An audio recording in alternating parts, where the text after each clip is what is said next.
Hello there, this is the voice of Stewart Pearce, and welcome to Deep Dialogues, a series of 12 remarkable conversations that I'm having with male soul stewards from all over the world, these extraordinary men who are transmitting unconditional love, empathy, and vast waves of spiritual intelligence, encouraging us, inspiring us, enthusing us into living a new level of living, and thereby creating a brave new world.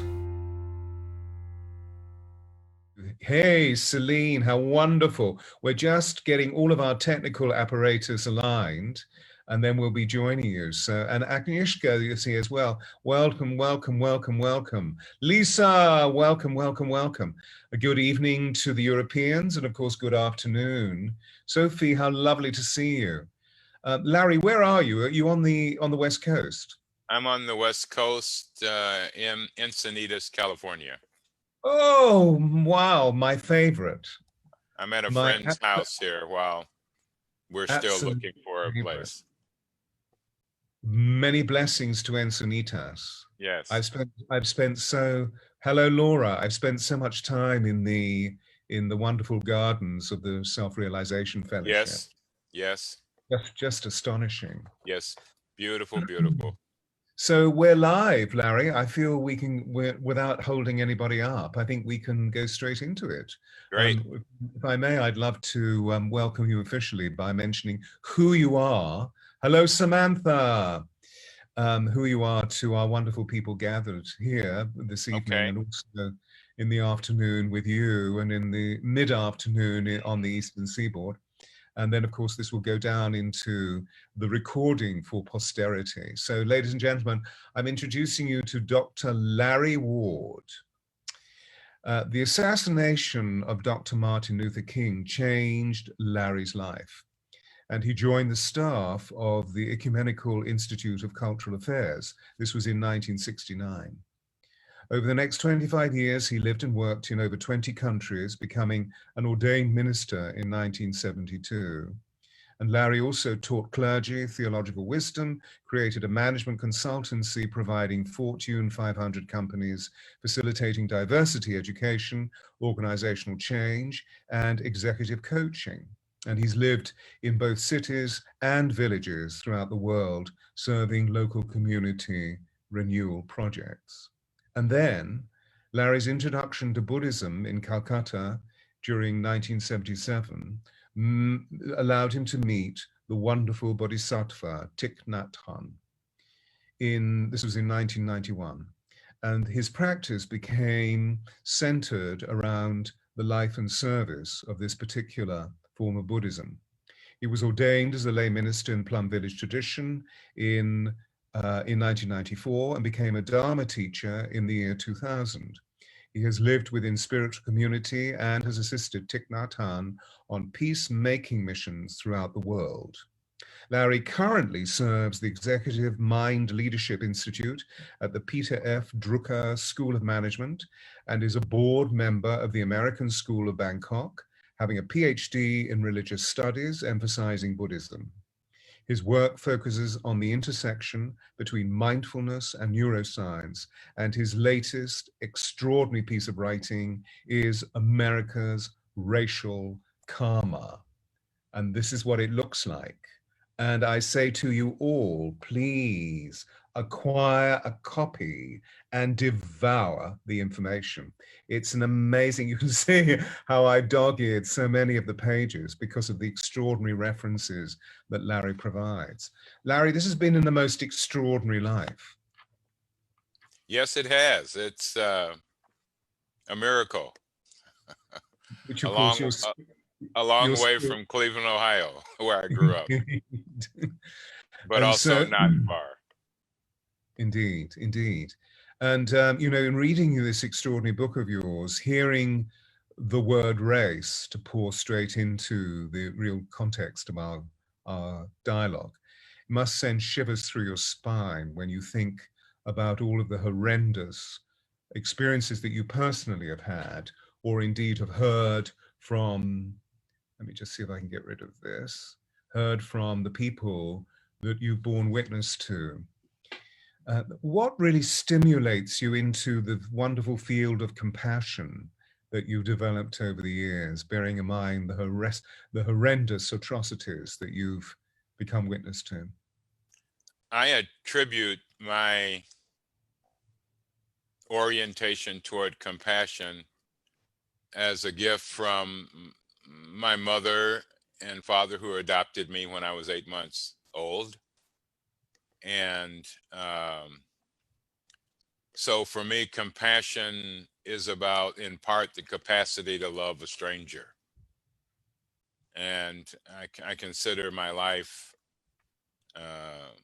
blessed by being adopted by loving people who did not know me. And so they were able to actually, you felt this presumably from a psychic point of view, an emotional point of view, as well Yes. as being their extraordinary good works in relation Yes. to the social behavior. Were they Christian? Yes, they were. And so you attended temple or tabernacle or church? Yes, I did every Sunday. Every Sunday, unless I stayed with the people who functioned as my grandparents, who also were adopted our family. I used to go to 4 a.m. prayer meetings at their church, where songs from slavery were sung early in the morning. And so I had this resonance of ancestors vibrating in my bones, which I appreciate their gift and their continuation. Mm. Mm. And how were the songs? I mean, what, so that our listeners can understand, what did Well, it resonate you with? these were one of the songs, interesting enough, I heard yesterday from a source. I'm trying to remember. I didn't expect. Oh, yes, we had a retreat over this past weekend online, and one of the songs someone played was called Hold On. And I remember that song from my childhood. And so many songs from the generation after slavery that brought some of the songs from the slavery experience into, and then migrated that into what we call Christianity. And so many of the songs we sing now still have their roots, and especially the roots of their rhythm and pathos and bravery in these songs. Yeah. Yeah.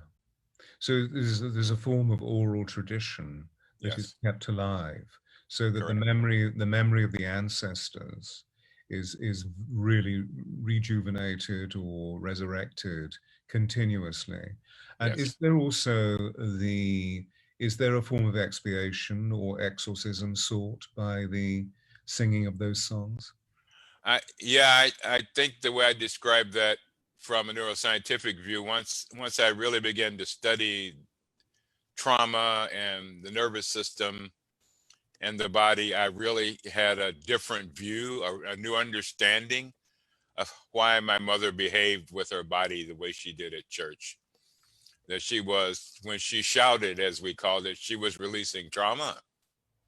She wasn't just having a good time, though she was, but her dance was always shaking off harm, shaking off hatred, shaking off anger, and releasing her spirit in her body to be free and loving. So, yes, that to me is about internalized trauma being released. The songs, the blues, are all methodologies in one way of healing oneself, healing one's community from internalized trauma. And all of us have internalized trauma, but within the context of the African American experience, I'm particularly focusing in. And so the rhythm and the melody were actually in tune with the way that we humans store the pain of trauma. and Yes. therefore provide us with a conveyance, a vehicle, a conduit of profound resurrection, of profound salvation. Yes. Maybe some of our listeners can mark this point that you're sharing with us, and looking into this extraordinary era that we've just begun last week as a result of the possibility of having a new president-elect of the United States of America, where there seems to be a tremendous amount of trauma bubbling up, that songs and dance can be used very constructively to release what pockets of karma or trauma will be released as a result of the dichotomy between the two administrations. Because it seems that Mr. Trump is being difficult about not conceding to the possibility of Mr. Biden moving into the chair in January. Completely expectable with that personality structure of extreme narcissism and self-conceit. And so that doesn't surprise me at all. And so, well, he's sociopathic, absolutely. Yes. And so what it does is to identify for us even more where the glaring wounds are. Because if he's experiencing this, then we are also experiencing on some level. And how through our prayers and through our own actions, we can begin to move forward very, very positively. I want to quote something from the book, which you write so beautifully. One of the major, there are so many extraordinary passages and sentences, but this one really came through. We need to talk as a nation about what's underneath history and politics, because until we deal with what's at the root of suffering on a spiritual, psychic, and emotional level, the horror of racism and the lack of mercy will continue. So you personally have this very unique insight into the nature of racism within systemic racism, within the body and the belly of the United States of America. And you've spent many years, I know, developing a thesis, which is a very practical thesis of taking people through experience of healing. What do you feel are the major points of that process? Well, I think the first stage of the process, I'm now calling, we have just entered a time of profound unease. And this unease has always been at the root of America. You cannot construct a country in which, when it was constructed, I was 3/4 of a human, which was in our Constitution, and not have unease, because you know it's not true. So our conscious delusion, our conscious withdrawal from acknowledging what humanity really is contradictory to our own existential experience. And so we are in an unease that's been here, but it has now risen to enough consciousness due to this recent election. It cannot be denied. And so, and because we can't deny what my ancestors and many other ancestors on this land have been saying for hundreds of years, there's a deep chance for our healing and transformation, but only if we are willing to learn how to be stable in uncertainty, learn how to exercise our critical intelligence. So that's one level. Another level is that we must learn how to handle our grief. We are sitting on a mountain, an iceberg of grief here in America. And we don't have a cultural tradition here at one level of attending to grief at all. And so that then backs up more grief, because it happens in the body. It's not whether you believe in it or not. It's like people are so profoundly confused about COVID-19. like it has some kind of political agenda. It has one agenda: to inhabit your body and to take it over. It doesn't matter what you think about who you are or where you are. And the same thing is true about grief. It is inescapable because we are wired to grieve biologically. And if we don't, there are consequences that impact our neural cortex, how we think, our capacity to make wise choices. And of course, the next level is continuing with the trauma part, that the trauma of the African American experience, yes, there are victims to that, have experienced that trauma from a victim experience, but also the witnesses are traumatized. You cannot observe brutality and harm and murder without your body recognizing the experience of instability this creates. And lastly, the perpetrators themselves are also traumatized. So none of us escape the human experience of having our nervous system destabilized by harm directly, witnessing that harm, or perpetrating that harm. And so there are many of us now starting to train ourselves in understanding trauma and how to work with it so it can be processed. Its intergenerational dimensions are just not really being scientifically explored, but it's pretty clear. You can pass trauma on to the next generation. And so that for me is the other level of work. The fourth level is that we have to come together to create a new covenant. And for me, a covenant is beyond a contract. A covenant has to do with our hearts together, not just what's on paper, but what's lived in relationship to ourselves and relationship to one another. So for me, that's kind of one way I describe it. Yeah, beautiful, beautiful.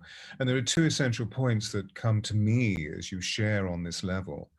I wonder if you could perhaps in a sentence or two sum up what you have discovered the root of racism being, of where it was established, for example, you talk about it in the book through the papal bull that was issued. Mm-hmm, mm-hmm. Well, the papal bull from the Catholic tradition, soon followed by a Protestant, its own version, but the same message. Humanity was first divided into humans and heathens. Humans, full humans, meaning Christian, in that definition of Christianity, and heathens, not Christian.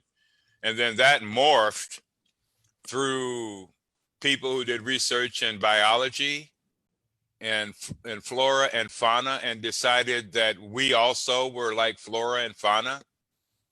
Actually, it was only in the last 15 years or so that Black Aboriginals in Australia were declassified from being flora and fauna.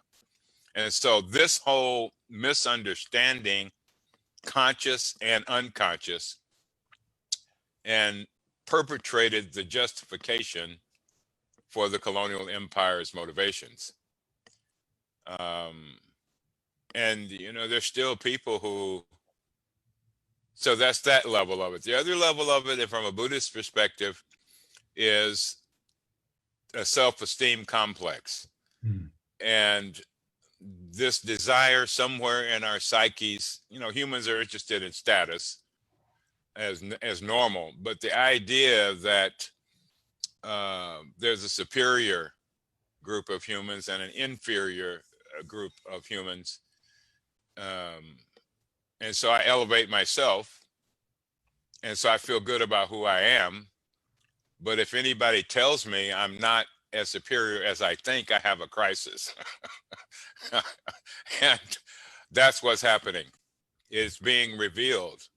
Hidden history. I mean, I could go through this from the patriarchal point of view in women's studies, et cetera, but there's this tendency in superiority thought that the rules don't apply to me because I make them. Yeah. And this, of course, was compounded by the beginning of the Age of Enlightenment, when suddenly the belief system of tuning into the anima mundi in Hmm. medievalism was completely revolutionized by what I call the thought police, i.e. Yeah. the scientists, who Yeah. then suddenly, it was Isaac Newton who said, you know, that the planet is merely a lump of matter hurtling through space. It doesn't have a soul. And so, you know, after thousands of years of plugging into Mother Nature to receive nourishment, to receive Right. succor, and to have belief in the divine Hmm. constantly refurbished, we suddenly all unplugged and Right. became caught within the ivory tower of the head. Yes. So there is, you know, so you can see, ladies and gentlemen, that what's actually taking place in Larry's thesis is that he's really going deep into the historic, the historic reason behind racism. And then to come forward to the other observation that I had about what you were saying, because so much of your statement is really brought into a salience around the nature and the experience of grieving. Excuse me, and how there is this ancestral grieving that is pouring through the body of every person of color, as well as you know, yellow-skinned and Caucasian and Right. red-skinned and so forth. But I'm thinking particularly about systemic racism that exists in this great continent of yours, which I believe firmly will become an example to all the other developing nations around the world.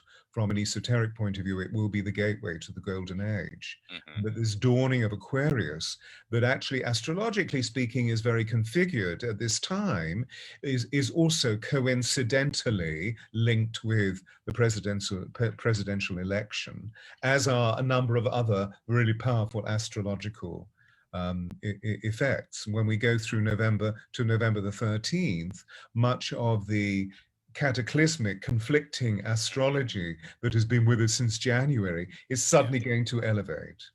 Hmm. That's going to be really interesting to see. Apropos what you were saying earlier about we're only just beginning to see what contamination lies within the soul, the psyche, and also the mental body of many of your brothers and sisters, many of your fellow citizens. What particularly do you feel can be done to heal our grieving? I think the first thing is to understand what grief is and how it is biological, not simply psychological, though there's a psychological, important psychological aspects. But if we don't understand how the body itself, the nervous system itself, copes with grief, we cannot heal ourselves because we're always responding to the wound instead of the healing possibility. So we're always in triage with our grief. And we know we live, there's still the footprint of the industrial age in some ways, where you go into work and say, my mother died, and people say, get back to work. Uh, as if that was a non-event. You know, I've been places in modern companies where that is still a pattern. There is no space or time for you to realize your full humanity. Yeah. Yeah. So I think we have to get an education on grief. We have to get people who are skilled in helping people process their grief with honor Mm. and with respect. Because to me, finally, it doesn't matter. So teaching from Buddhism on the second arrow, finally, it doesn't matter who shot the arrow. What matters is getting it out. So I could be alive enough to take the next step. And that might include finding out who shot the arrow, but it doesn't matter if I'm dead. Mm. Mm. So here is the rich acknowledgement of what the feeling, the density of the feeling state is. And of course, we know the placement of what you were just suggesting about the fact that one form of behavior can be experienced at home, and then as soon as we move into the formal world, another form of behavior. And this is one of the great bewildering things for all of us, isn't it? That suddenly the spiritual toolkit that was awakened at home through the love, hopefully the love of our mothers, and the practice of faith, as you were saying about your own wonderful mother, Mhm. we begin to lose those threads because we move into the world where that is no longer embraced. Mhm. So we can see why people cannot conceive of the enormity of what that grief state may be. So there is an acknowledgement to begin with, and by acknowledging, we identify and therefore honor Yep. there's something terrible going on. And then where do we go? From there, we learn to, I think the language here is equanimity, but we learn how to create space in our both psychic space and sensory space and mental space to hold our suffering so that doesn't become our sole identity. And so getting the skills to create space inside of yourself so that your sadness, your anger, your fear doesn't drive your life, for me, is the next step after the tooling up and the processing of continuously releasing grief and restoring our nervous system to a kind of sanity and balance. Beautiful. And then? I think the third step, and I think this is the really difficult part I'm still pondering how to be helpful, is we have to come together and grieve together. I want to go back to the first step again. So there's the individual grief work that I do in my meditation, in my walks, etc. But then there's also the collective grief work. I had a friend who said we need like a collective hospice experience right now. It's where there is a loss, a deep sense of loss and certainty, in hope, in clarity, just confusion itself in people's minds. And so I think we don't have a lot of skill sets that we acknowledge around helping people through the grief work process. Most of our ancestors, including Celtic ones, were highly skilled in creating rituals that allowed people to go through their journey of letting go and restoring their sense of humanity. And, here where I live, our goal is to accomplish something that we can then show off. And that won't handle your grief.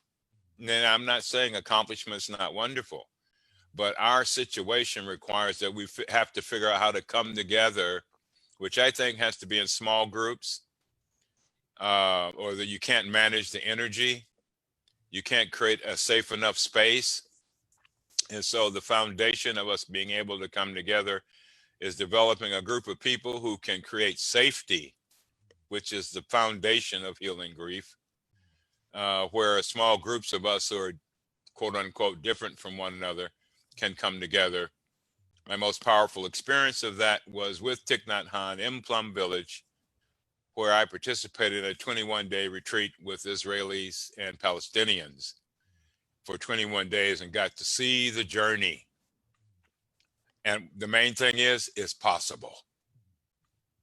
When we arrived, no one could look each other in the face. And over the journey of spiritual practice and time and patience and solitude and silence, we journeyed into a space where we could cry together, weep together, was profoundly transformational. And then that group eventually developed ways to stay connected and practice together, however hidden, in Israel. This is extraordinary because I had exactly the same experience, but obviously not at Plum Village. This was in Israel, and this was on the at En-Gedi, so on the oasis of En-Gedi, and I was working with 15 Israeli women and 50 Palestinian women, and the substance of the retreat was grieving. Yeah. And how when they walked into the room, there was this complete disinclination to engage. Yes. Well, what I discovered, because I work ritualistically, so for me, it's always about the clarity of thought that identifies, but then to literally drop deep within the pathology. And so I have a series of processes that I use through sound, through breath, through dance, to really enter into the ritual. And as soon as we started making altars to the ancestors, that's when all of the energy began to change. And it was Yes. simply through one remarkable Palestinian woman who was so in access to the volubility of the emotion that she literally let out this huge scream. And of course, all the women came immediately and stood with her and held her, not physically. Two women, two of her own Right. sisters were there holding her physically, just being very gently with her. But we all stood and held the space. And it was the high altar of extraordinary transmutation. Well, I think you are gifted, Stewart, with understanding the next level, which is the creation of ritual space. We can't talk our way through our grief, our pain, our fear, our anger. Our body has to go through a process beyond our cognitive function to realize how deep and wide we are capable of being, how loving we're capable of being in spite of the wounds of time.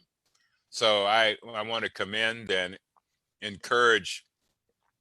My wife and I were talking about, we just led a retreat, which at the end of which we said, this was just a ritual. We began with our ancestors, et cetera, ended with our ancestors. And our experience was only in ritual space do we have enough safety to access our ancient wisdom, which is beyond our modern stuff. Amazing, amazing, amazing, amazing. There was a quote, let me see if I can find it. Oh, yes, that you place in the book, and it's, of course, by none other than Carl Jung. Only by understanding our unconscious inner nature, the undiscovered self, can we gain the self-knowledge that is antithetical to the ideological fanaticism that we engage in. Yeah. And that's a very cerebral way of just really marking what we were talking about. Correct. Excuse me. The divine is embodied in all of us, including those who don't look like me. Astonishing. Well, I think that's a wonderful thing. It's what a part of what I love about life is my experience around the world with all kinds of humans and all kinds of positions and predicaments has always filled me with wonder and awe at our grace, at our creativity, at our innovation. And so I'm always I wake up every day a little bit perplexed at our human genius gets so easily kidnapped by greed, by hatred, by delusions about what life is really about. And it's just contrary to my experience on the ground. Yeah, yeah. I in Calcutta, my assignment was to work in in the ghetto of Calcutta, the poorest part of the city. And so I took my assignment. I went there. I had no idea it was an Islamic community until the chanting went off early in the morning for prayers. And people who had not been there, I got messages, "Are you safe?" I said, "Well, I'm being terrorized by sweets." I've been kidnapped by kindness. That was literally my experience every day in this poor community. And I kept having that experience, whether it was in Mexico or in villages outside of Hong Kong or in Mount Basa in Africa. And so our narratives that we get fed to us by our media systems are not connected to the reality of my experience. And this is what gives us hope about the huge resurrection that is now necessary, having been through the bleakness of the last 4 years in the United States of America, and other precipitating resonances that have gone around the world, because we're all part of the same field of consciousness. Yes, the we are. morphogenetic, you know, I was sort of reminded of this earlier when you were talking about the nature of how grief is ancestral. And, you know, proven by the extraordinary work of Rupert Sheldrake, Yes. when he discovered the morphogenetic field, and how Exactly. cellular memory is ancestral, and that it moves in an electrical fashion through our bodies, which is astonishing. I mean, there we have the proof. Yeah, we do. Need it. And I know we don't need it, but there we have the proof of reincarnation, for heaven's sake, you know. And what the discernment of reincarnation is when we become aware of riding the tide of all of our extraordinary feeling states. One of the statements that I'm constantly reminding people of is that feeling is the language of the soul. And that when we move into the metaphor and the experience of deep feeling, we're all automatically standing at the door of transcendence. Yes, we are. Whereas if we, you know, suppress our feelings, then we're basically just fucked up. Yes. And, you know, really just compressing. We think of our crisis as a loss of happiness, but it's really the destruction of meaning, as you were saying. Correct. In the book, you know, I love the fact that you quoted Oscar Wilde with his statement, where there is sorrow, there is also holy ground. And that's really what we're talking about, isn't it? That the doorway of transcendence, or the altar of transcendence, has to be formulated by an acknowledgement of grief, but also the fact that, as Wilde said, we're all in the gutter, but some of us are looking at the stars. So do we have a way of keeping our eye on eternity? Well, we have lots of information. It's a question of, are we really living it?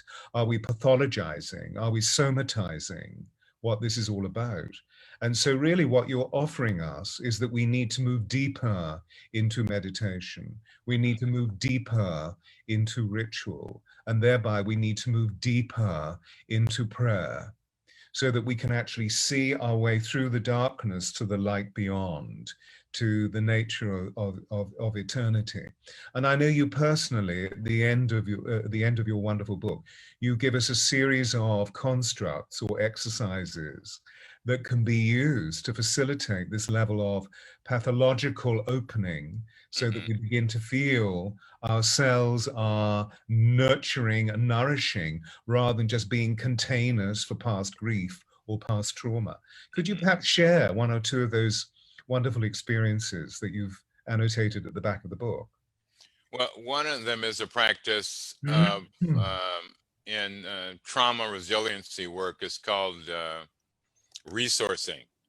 And to go back to your language of meditation, contemplation, and prayer, those are all vehicles of resourcing our best energy in ourselves. And so every day, I try to add a resource to my consciousness that I didn't have before. And a resource is a place in our memory capsule, our hippocampus, that when we recall it, or when we open up that memory capsule, fills us with a sense of being recognized, fills us with a sense of value and meaning and uniqueness and wonder, just like we have memory capsules that do the opposite. And so a resource is consciously locating where this is in my body. So when my mother comes to my mind, she just doesn't stay in my mind. When I feel her vibration, I try to find where it is in my body, and then I try to be with that vibration of goodness and mercy from her. And then I try to direct that energy from wherever I found it throughout my whole body, so that I have the possibility of embodying that grace, not just thinking about it, but it actually starts to flow through my neurological system, which is my whole body. Yeah. And also you mentioned the extraordinary relationship that you have with the earth, with grounding, and feeling how all of that energy flows through you, right through into the very soles of your feet. And I'm sure you probably practice grounding processes to become even more present of what you're describing as well. You know, shoes and E- socks off. And Yeah, every morning before I get out of bed, I do a practice that is called the 5 remembrances in the Buddhist tradition. And every day I learn, it goes deeper every day. I've been doing this practice for years and years. And every day that I actually do it well, I have deep insight and deep freedom to live my life. And so I'm of a nature to grow old. I can't escape growing old. And this morning, as I did that, I had the insight that, well, if I didn't grow old, I'd never grow up. And all of a sudden, life is not my enemy. The second thing to remember is I'm of a nature to get sick, or I am vulnerable. And I'm going to rewrite some of these, because it's not just physical vulnerability, it is mental, emotional vulnerability. That we are like that. There is nothing wrong with us when we experience vulnerability or illness. We are ill, we are vulnerable. The third is death. And the fourth is everything we cherish and everything we love is of a nature to change. And that is a large part of the emotional existential crisis in America right now. There are individuals attached to, completely identified with white supremacy as the definition of what it means to be ultimately human. Attached to it, clinging after it, chasing it. And the last remembrance is to,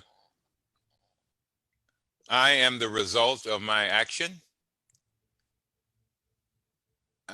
I can't avoid the consequences of my action. And what that means is I understand I have sovereignty as a human being, and I have enough sovereignty to consciously choose how I will respond to loss, how I will respond to death, how I will respond to illness, vulnerability, and how I will respond to aging. So I am not a victim of life. I am an opportunity to go deeper in its beauty and its wonder this time. That's an exercise I do every morning. it's beautiful. And it feels to me that over the years that you've developed core foundations to enable you to feel the ecstasy of what feeling is all about, whether it be what we refer to as being the darker emotions or the lighter feeling state.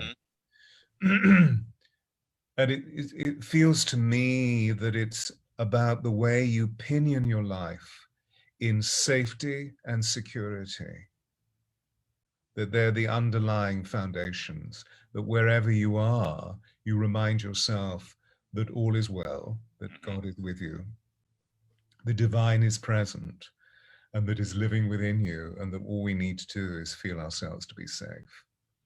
And then the mighty exercise of feeling secure. And how the patriarchy, of course, has plugged us into an established order that is all about permanency and is all about security. And now I think most of us are waking up to the fact that that is a complete illusion, and that all we have is change, evolution, that we're from the source, and the source is an infinitely unfolding creative possibility full of love and joy, and that here we are infinitely unfolding within our 80 year or 10 or even more to these days. I feel that I'm nearly 70, and I feel that I've only just begun. So we're going to keep, as you were saying, becoming younger as we go. And so we begin to see that, I've looked into this, and because I'm fascinated as a voice coach, I'm fascinated by the etymology of words. And of course, people are always saying to me, oh, you have such a rich vocabulary. What does that mean? Simply because I read when I began reading, which was very late, because I was profoundly synesthetic. I started reading most of the writers of the 19th century and the 18th century. And of course, the vocabulary tends to be much richer. However, so I reached into the Latin root of the word secure, which means self-cure. Self-cure. Whereas we think it's all about plugging into something outside of us, it's actually about plugging into something deep within. And of course, that's not about narcissism. That's about how we are expressions of the divine, and therefore we can feel ourselves in conjunction with everybody. I think you said it here. When there is belonging to each other, the separation from each other and the separation from Mother Nature ceases to be our doom.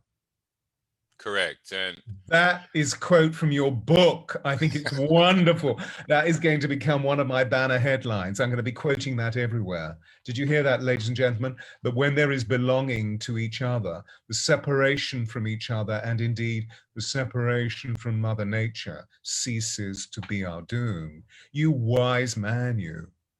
Well, I'm just keep trying to learn through my practice, and I think my core practices are meditation, contemplation, and prayer as I understand them to be. But I can't emphasize enough how important it is for us to recover the reality that we are part of the natural world, not separate from it. And because that way of thinking is underneath our ecological catastrophe. Yes, yes.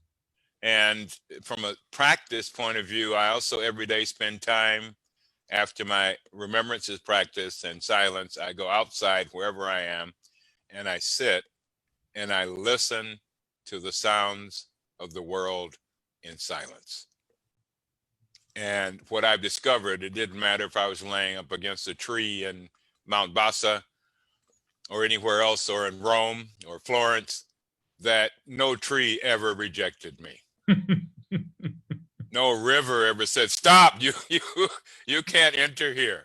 So I find great security in the non-judgmental nature of the natural world. And I don't mean he can't be harsh, that's his nature. But I am talking about developing a kind of intimacy with things large and small, which I keep in every day. I keep enjoying and learning how to be with that which is quote unquote not me. And the more I do that, I keep discovering how it is part of me. And so for me, that is deep security and deep meaning. And so therefore, presumably, by becoming at one with that interconnectivity, by becoming at one with Mother Nature, both in her calm and in her storm, there is immense power, because she automatically provides us. When I say power, of course, I'm not talking about how we then begin to usurp other people, but how we hand the purity of what that co-creative function is. Harmony that she allows us to feel, that wonderful vibrational, safe, secure band of energy, which then allows us to see what our path can be, to draw others who perhaps are not full of equanimity in relation to that into this process. If enough of us heal our sense of fragmentation and disassociation from one another, we have a real chance of a different future, you write in the book. We can create and energize new ways of being together, filled with vitality, imagination, and joy. This is exciting. Well, it's possible. All my encounters primarily around the world, doing socioeconomic development projects, even in the halls of Fortune 500 companies on occasion, and in retreats or things like that. I've had that experience. I just had it this weekend with a group of BIPOC people from around the United States and transgender people from around the United States, all together with indigenous people. I mean, we were a very diverse collective of the world's majority, and we had such a wonderful time in silence and song and teaching and singing.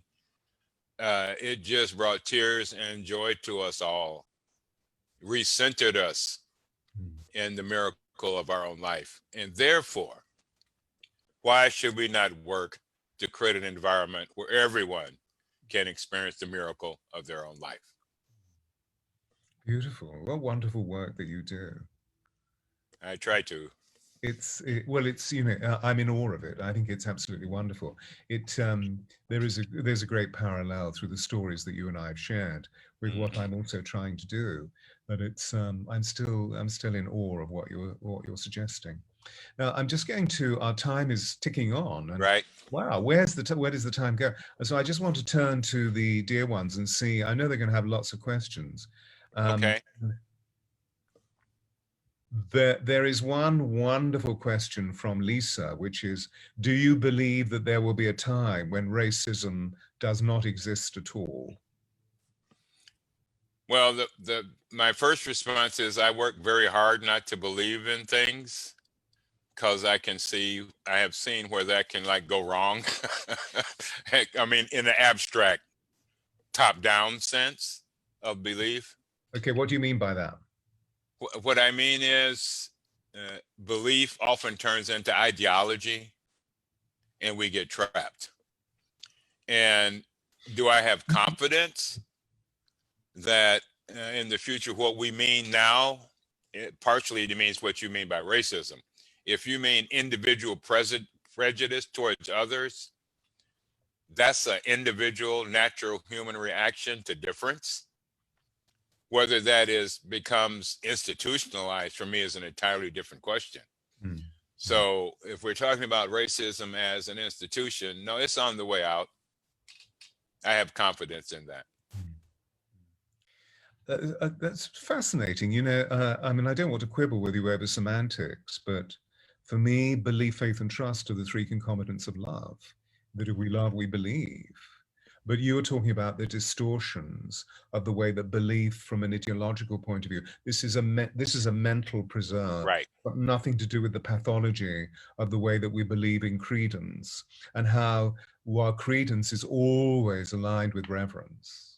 Yes. Because that's really the essence of belief, isn't it? So if that's what you mean by belief, oh yeah, of course, I'm on board. Belief, faith, and trust, because we all know that when our hearts are broken by whatever circumstance, whether it's a personal ending of a relationship or a collective ending of a relationship, that automatically it takes a long time to heal our hearts, and we have to work on the muscle of belief, faith, and trust. And gradually over time, fortunately, we humans are given time, we can repair these. And then, of course, our belief becomes even more fervent, because we know that we're always being helped by unseen forces, by great intelligence from the divine to heal. And that's when, I mean, that's really what we're talking about in terms of ritual, that people suddenly realize that they've gone through an extraordinary experiential, but actually they have an otherness about them, in the sense of there's an otherworldly energy that has been supporting them. And only when we can go into the fragmentation of feeling to feel where the communion of feeling is within our bodies, can we really feel, that's what belief means. Now I'm in essence. Any questions, anybody, while we two amazing people share? Any questions, any questions? Lisa's asked a question. Anybody else with questions? They're making wonderful comments about embodiment and bliss, bliss, bliss, bliss, bliss. And this is where your comments about belief make sense, because you're talking about embodied belief, not abstract. Well, it's, you know, I don't teach sitting here. I have a mental body that has never been academically trained. Right. I don't have one qualification.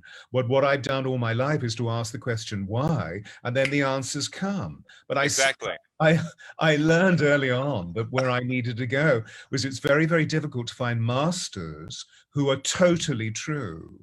Of course, when we move into the absolute purity of Hinduism and Buddhism, we can sometimes find them. Otherwise, they're so manipulative. What do you mean you haven't read that? You know? Automatically. That's so sad. No, I don't. Well, questions, everybody. Is racism part of God's plan? And so, yes, what is the learning lesson? Thank you, Melanie. Well, that in part depends what you mean by the word God. And I think, no, it's not. It's a part of our human plan. And that's why it can change. Yeah, absolutely. Absolutely. Did God design racism? No. No. Human beings design. Could Yeah. this be one of the great gifts of could this be one of the great gifts of this period of COVID, that we get to feel and therefore we have time to process? I believe that is one of the fundamental gifts of COVID, without discounting the pain, the suffering, and the death that it has caused, and the upheaval of people's lives and work and families. But yes, COVID has, Thich Nhat Hanh once wrote something that said, I don't know how we're going to stop this madness of the modern world. And for me, one of the things COVID has done and it continues to do is to stop our patterns long enough, if we're lucky, if we're in circumstances where we have time to reflect, time to contemplate, time to connect with one another on more intimate ways and intimate levels. So yes, from that perspective, it's a profound gift. And in Buddhism, it's one of the doors to liberation. It's called aimlessness. And COVID has placed all of us in a little bit of not being so certain about the future. And so, but aimlessness here doesn't mean no direction. It means not being caught and being able to be in the presence of our own experience in the moment. Absolutely. One more question, dear Larry. What was your favorite part of writing the book? Well, other than finishing it, my favorite part actually was inserting my own poems into the book and deciding which poems that were mine and others that I was going to include, because poetry is also a huge piece of our healing possibility, because we're all poets, just like we're all artists at some level, our creative response to life. So I think that would be my favorite part, other than writing the acknowledgments at the end to my parents and teachers and friends. Wonderful. Larry, this has been amazing sharing this time with you. I want to thank you very deeply. Thank you, Stewart. And, I hope we have another opportunity to be able to exchange on this level, because I do too. It's always the vibration is fundamental and has huge broadening effect. And for all the people that have been listening in, I say thank you for tuning in from the very core of me and the bottom of my heart. There are one or two other questions coming in about, it's well, karma, it does not have a payback. Karma is an evolutionary process. The question is, are you wise to it? So just look into the karma. What's the reason behind it? Ladies and gentlemen, please tune in again next week when I have the wonderful Charlie Morley, who spent 10 years living as a Buddhist monk in the high regions of the Himalayas, and now teaches lucid dreaming. I had a conversation with Charlie this morning, who's absolutely amazing, and is taking all of the Buddhist work that he garnered from Tibetan Buddhism into, and isn't it amazing the way that the mystery of the divine brings us to it? He was running a workshop, and there was a veteran from Afghanistan, whom he took through this huge process, not knowing that this guy was of high rank in the British Army. And now he's working with fundamental units within the British Army through the Ministry of Defense, and taking them into altered states of consciousness. Right. So it is fascinating that what he's actually doing is allowing the men that feel they are called karmically to the status of warrior, of how they can become sacred warriors rather than being professional soldiers. Amazing. So, ladies Brilliant. and gentlemen, do tune in. Thank you for tuning in now, and bless you for all of this. Don't forget to go to Facebook, Stewart Pearce, Master of Voice, where this wonderful conversation will be recorded. Click like, and also go to the YouTube, Stewart Pearce, Master of Voice. Bless you, everybody. Larry, please stay where you are. Okay. And, Thank you, Stuart. namaste. Pleasure. Namaste to Namaste. everybody.